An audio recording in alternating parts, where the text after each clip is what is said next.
Hey, I'm Decathlon Gamer. Welcome back to FM22. It's Youth Factory. This is episode 48. Before we enter the next round of the League Cup, what we have here is look, actually for the first time, because I don't even show up on the majors list, of where our standing is in Norwegian football. We're only a 1-star, and our rating is actually worse than it was 2 years ago even, which is sad because we still don't even have a reputation that reflects the level that we play in. It should be rising organically just based on the rapid rise that we've had. However, the reason for the fall is last year's administration. It dropped us down quite a bit. We had already hit regional as a rep. We are back down to just literally on the verge of dropping back down to a local rep. At least it's 1-star, and it's 1-star plus regional instead of local, which is, I don't know, like 1.25 stars or something along those lines.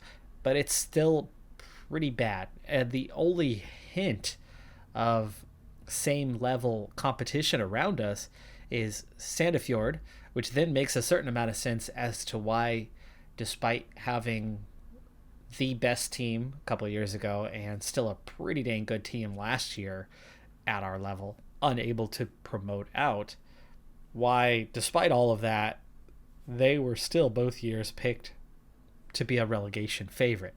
Now you see why we are a relegation favorite, why they are a relegation favorite, why HamCam is a relegation favorite. But as you go up, you slowly get a couple more teams, but it is quite a while before you get the bulk. Here's again a handful more. You're getting into kind of the mid-table. They're all at 1.5 star, but it's still mostly 4th division sides surrounding us here. And it's not until you get up all the way up to here to the 2-star mark where you get to the top end of the 3rd tier and see any, other than Rosenborg 2, see any 2nd division sides. That's how far you've got to climb. And then, of course, there's your Elite Syrian and your 2nd division. But that's pretty harsh, considering we are leading the 2nd of 2 divisions right below the mark of these guys. You'd think at the very least we could or should be near the Obos-ligaen. And we're not even close. Not even close. And the 1st division seems to have the higher rep kind of across the board. Sucks to be us. This is already the deepest run into Norway's Cup that we've ever had. But we're going to try to push it another round. This is the 5th round of the competition. And for literally the first time since entering this competition, we play a team outside of the top 3 divisions. A 4th division matchup with Kristiansund, of all teams. Kristiansund, who has been in our division for the entirety of our time here, as Andreasen gets the opener in the 16th minute. Yeah, that's a nice one right there. Oleberg, Haukeberg, a little back and forth for Woolley. Oleberg back to Haukeberg again. Haukeberg with the assist. Andreasen just went in that header on that one. By the way, Kristiansund has been in that 2nd division alongside us throughout, and they were the team that we were kind of head-to-head with the first year and a little bit the 2nd year, and then we started to pull away from, and then they got relegated. And now they sit 3rd atop one of the divisions of the 3rd tier below us. So they're a good team. They're looking to bounce back, but they are a division below us. We should be heavily favored, right? We are leading the 2nd division. No, the media picked them to win. Picked them to win comfortably. I think this is also why I just showed you the reputation. Where do we stand in the world of Norwegian football? Well, we stand pretty damn low. This is what we have to say to that media.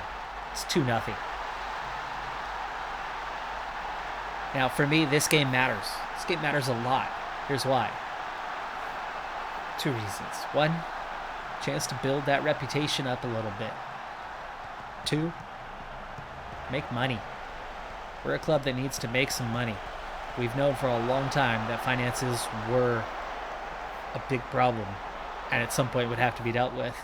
And that came in the form of administration a year ago. And there's still an issue, right? They restructured all of our debt, eliminated a huge chunk of it, but less than half. We still have a huge loan, and we are trying to not fall back into that same problem, that same pattern. Fawoli's fatigue leads to Hermansen coming on. Al is on for the same reason, as is Minkowitz. So I've already got 3 guys B squad. We're definitely not playing an A squad match here with Christian Sund. I figured we could take care of business, and we are. Let's see if we can keep that up. But money is the reason why I care about this game. A, we've never made it this far, so it's nice to get a little bit further. It's nice to build that reputation. Prize money, and more importantly, the next round. Right? Today we're playing Christian Sund. Okay, that's not a huge draw. Crowd is still decent compared to what we're used to. But imagine if we draw somebody in the first tier. Whether it's on the road, whether it's at home, our share of those butts in seats, it's going to be pretty good. It's going to be pretty good. That's a good amount of money that's going to help us out. Now, we've only used 1 sub so far. Let's see what we can do about another, as, wow, they went pretty close on that one. Let's go ahead and go balanced here to make sure we see this thing out. Osby, right now, I just want to sub off anybody who is tired. Andreasen, Bergam, both a little bit on the tired side. Andreasen, probably the next one. Bring on Modeste, 85th minute.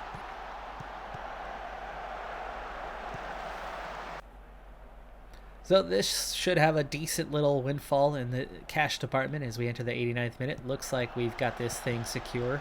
Trip to the 6th round, and this is getting pretty late in the tournament already. It comes down pretty quick as we seal it. Modeste, nice setup for Bergam.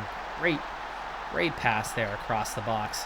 Minkowitz makes a nice little turn, sets up Modeste on the run, and Modeste just seals it. He holds up just a little bit. Defender, who had the passing lane covered, ends up overrunning a little bit, and that's easy. That's an easy finish.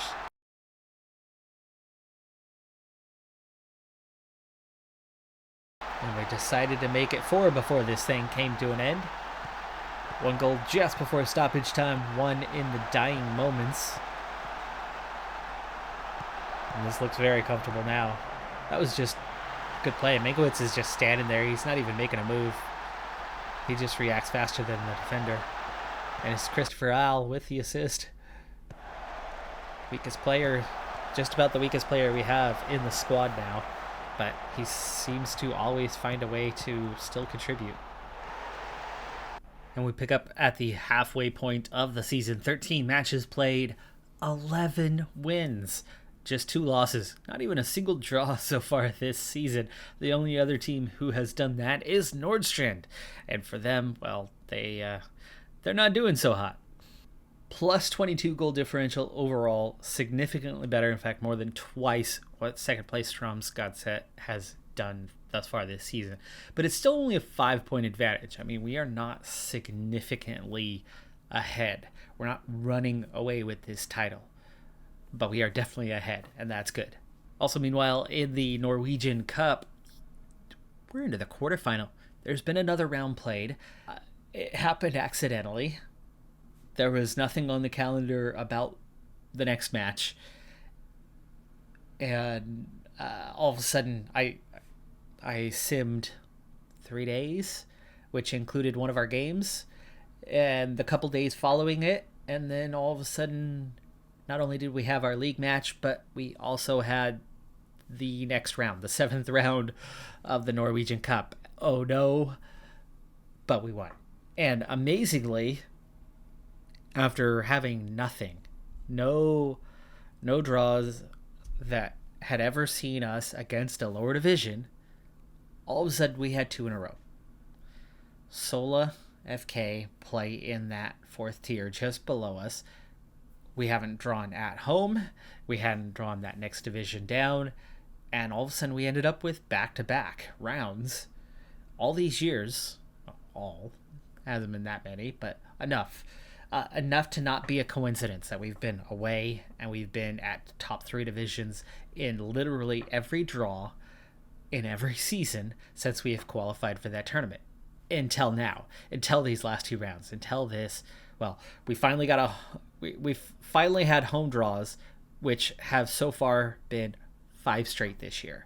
Well, I say so far. It's going to finish at 5 straight. We've had 5 straight home draws in this tournament.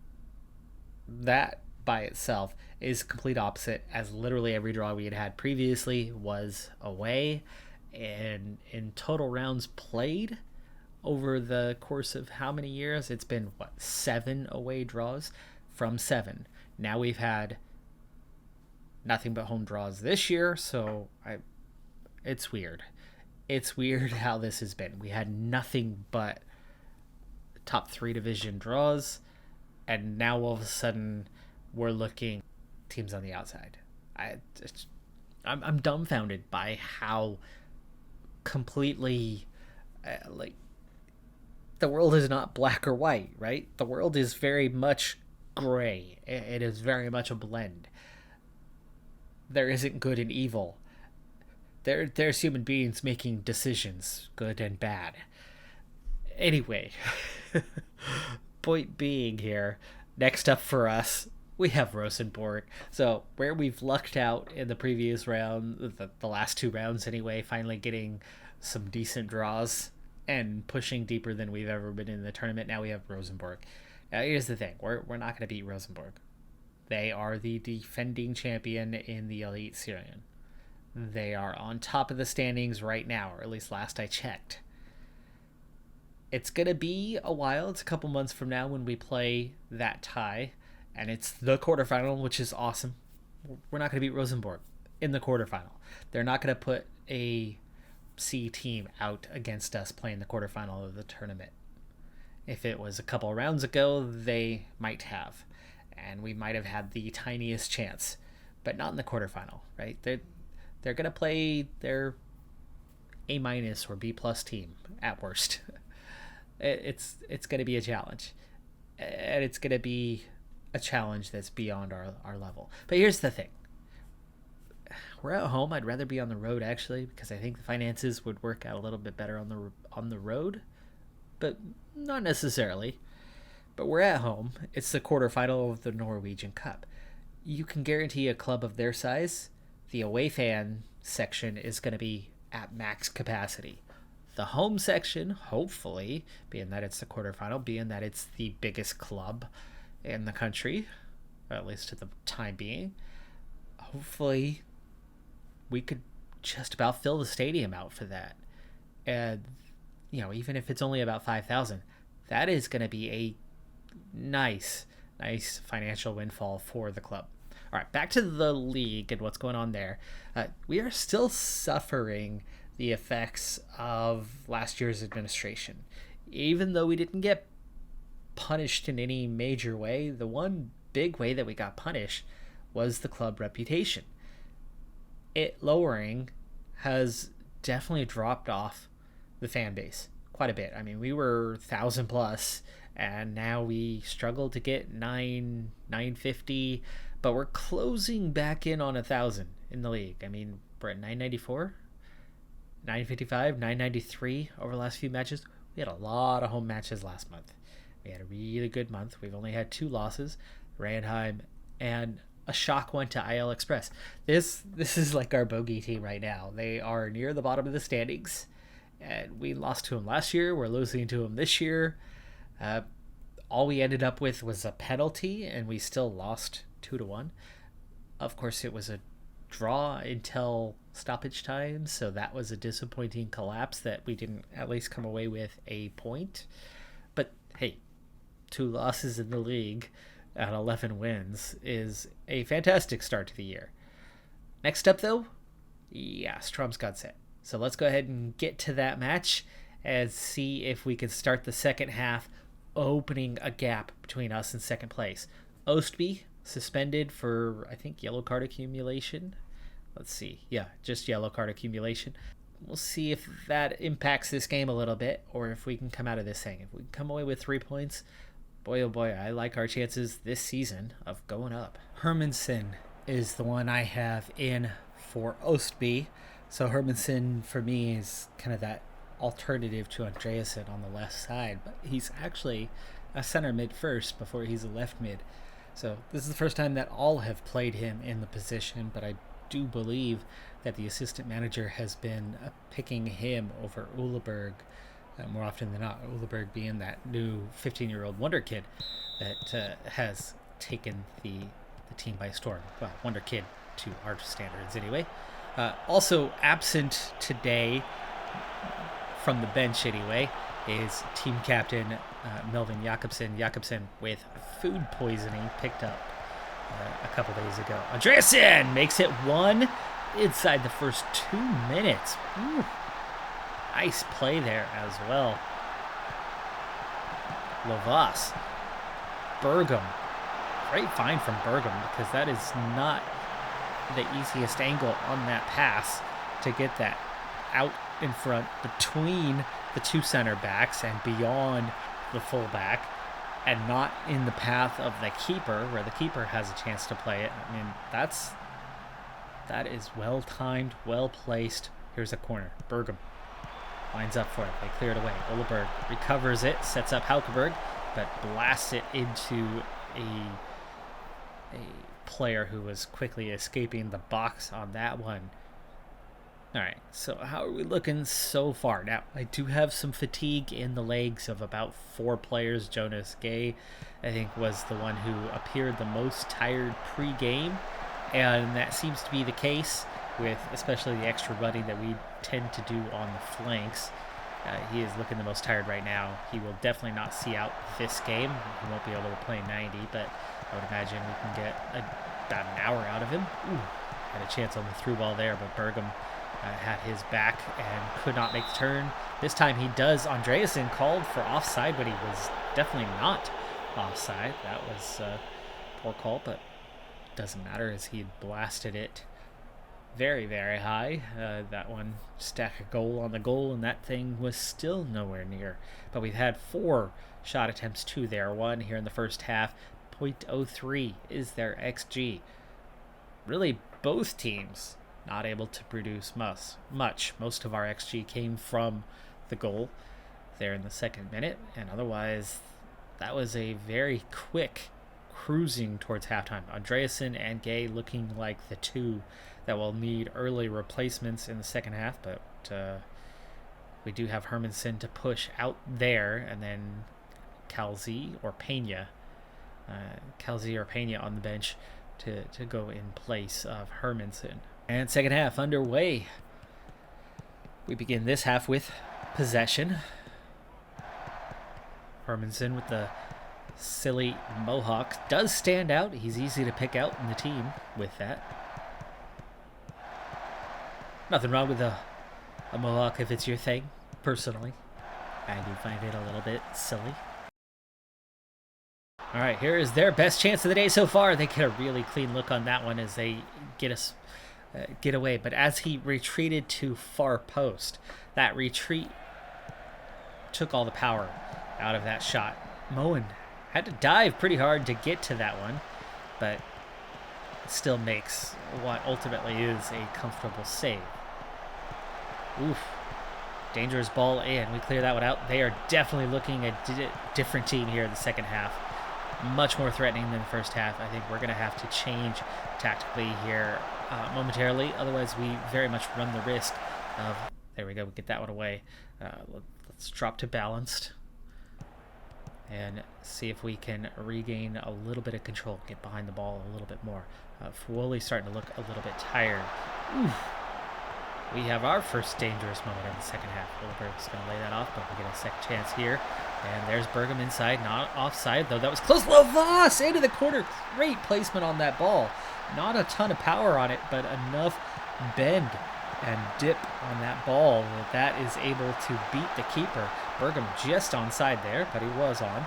Lovas takes a touch, pulls away from the defender a little bit, and places that just inside the post, a little bit under the bar there. Keeper makes a good attempt at it, but can't get to it. It doesn't quite seal this game, but that's going to make a huge difference. Let's go ahead and start with our first sub. Christopher Al coming in. Might not have the attributes, but Christopher Al seems to get the job done. His pace is nearly all he has. Ooh, Lovas ripped down in the box, and he's going to get a penalty for it. Chance to put this thing away once and for all. It's a terrible attempt. He's got 2 attempts at, well, technically 3 attempts at it. As somebody who's not a fan of penalties, I'm okay that we did not score there. I am perfectly okay with not having scored there, but that at the other end is atrocious defending. 2-on-1 really not helping us out. No help getting back. But this is idiotic because he set himself up for that 2-on-1 instead of hanging out up here and forcing these guys to drop back, which allows your defense to get back with you. But no, he's going to sprint back and open up a huge area for the opposition to get behind our defense, which are up playing, pressing Gewalt. So this is terrible from Haukeberg. Haukeberg, massive mistake on that one. Really sets himself up poorly.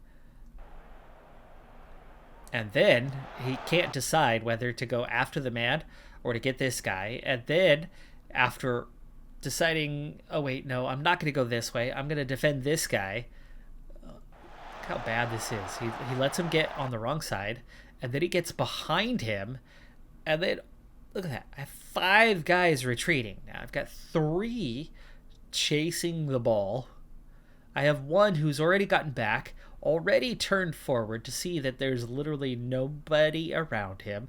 These 3 that are running in, you've already got 1, 2 covering them. You have a 3rd to pick up the late runner, if anything, though he is obviously sprinting to try to help here. But none of these 5 are in the vicinity of either the ball, which, yeah, they're chasing, or here. But Haukeberg, terrible for giving the 2-on-1 and then making it a 2-on-0. Moen had originally done the right thing to play the post, to take the angle away. He should have saved this. I mean, looking at this, Moen should have fallen on that ball. But not his fault. Definitely Haukeberg's fault. Terrible play from Haukeberg. All right. Well, okay. A minute ago, it looked like it was about to be 3-0, and now it's 2-1. Things can change in a heartbeat, and they have. Lovas takes a terrible penalty. That is one of the easiest saves that keeper is ever going to have to make, but it sends it right back to Lovas, who gets a second chance at it and kicks it straight at the keeper again. It was like, oh, I was trying to let you catch it. Here, let me give you the ball again. And then he basically had a 3rd chance at it after the keeper still didn't hang on to it. And then the keeper just took it right off his foot the 3rd time. Okay, cautious. Time wasting. And let's get Andreasen out of there Modeste is actually the one that... 10 minutes to go. They've only had 4 shots, but they've managed to get all 4 on target. They earned their XG on that play as, well, Haukeberg. Haukeberg gave it to them. But we are into stoppage. We are into the final 30 seconds now. Dang, that happened very, very quickly. No chance for me to even do anything. I have time enough for 1 more sub, potentially.